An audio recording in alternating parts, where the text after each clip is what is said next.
Nissan, a name that resonates deeply within the automotive world. It's a name synonymous with Japanese engineering, precision, and reliability. For decades, Nissan has been at the forefront of innovation, pushing the boundaries of what cars can do. From the iconic Skyline GT-R, a car that made Godzilla look slow, to the high-performance machines that have dominated racetracks around the world, Nissan has always been a symbol of speed and power. And let's not forget the reliable Micra, the compact car that your nan probably drove to the grocery store every week. Nissan was a titan in both performance and everyday practicality. In 1999, they even joined forces with French carmaker Renault. This partnership was a strategic move to combine strengths and resources, aiming to create a global powerhouse in the automotive industry. This seemed like an odd couple, like Lewis Hamilton teaming up with a baguette, but it worked. The collaboration brought about a synergy that propelled both companies to new heights. Nissan was on a roll.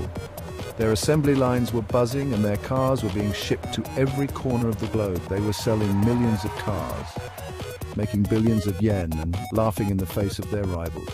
The future looked bright and the company seemed unstoppable. But in the world of business, nothing is ever certain.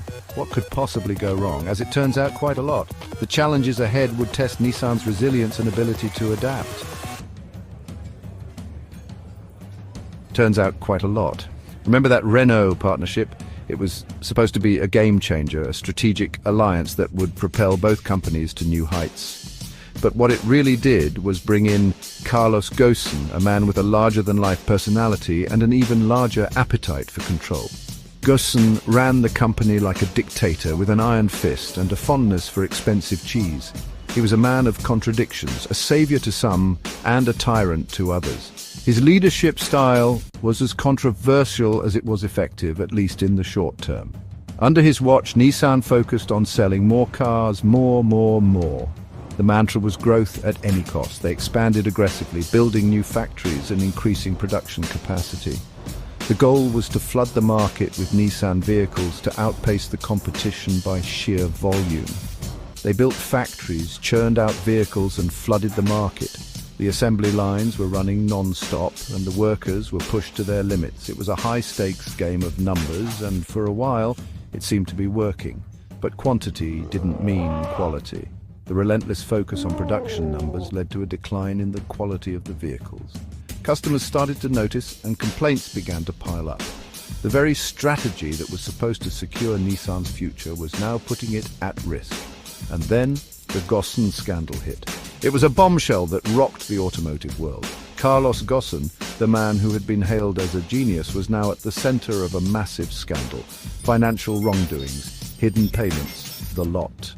The allegations were serious, involving millions of dollars in misappropriated funds.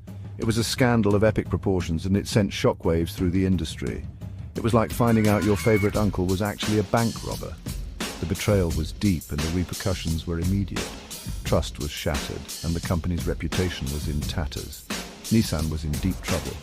The stock price plummeted and the future looked uncertain.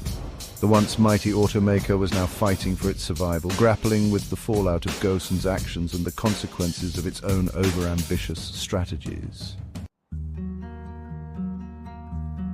As if things weren't bad enough, the world decided to throw a pandemic at Nissan. The streets were empty, showrooms were deserted, and the once bustling car dealerships turned into ghost towns. It was a scene straight out of a dystopian movie, but this was the harsh reality for Nissan and many other car manufacturers. Suddenly, nobody was buying cars, let alone questionable quality ones. The lots were filled with unsold vehicles, gathering dust and losing value by the day. Dealerships had to close their doors, and the future looked bleak. The pandemic had brought the automotive industry to its knees, and Nissan was no exception. To make matters worse, everyone else was going electric.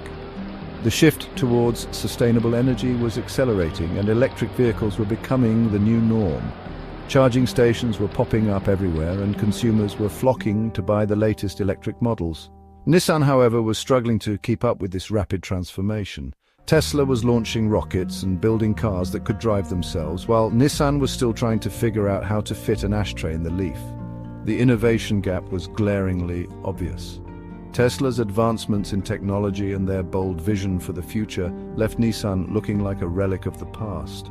The competition was fierce, and Nissan, frankly, was lagging behind. Other car brands were showcasing their latest models, packed with cutting-edge technology and sleek designs. Car exhibitions were buzzing with excitement, but Nissan's presence was barely felt. They were in desperate need of a breakthrough. They needed a miracle, a spark, a bolt of lightning to jolt them back to life. Innovation was the key to survival, and Nissan had to find a way to reignite their brand. The road ahead was challenging, but with the right vision and determination, there was still hope for a brighter future. So, can Nissan pull itself out of this mess and rise again? They've got big plans for electric vehicles, talking about sustainability and modernization efforts. They're even promising exciting new models and innovations. But are they just trying to polish a rusty Datsun, hoping for a miracle? The road ahead for Nissan is long and full of potholes and challenges. Only time will tell if they can find their way back to the top of the industry. Please like and subscribe to my channel, MaverixRealm, for more insights and updates.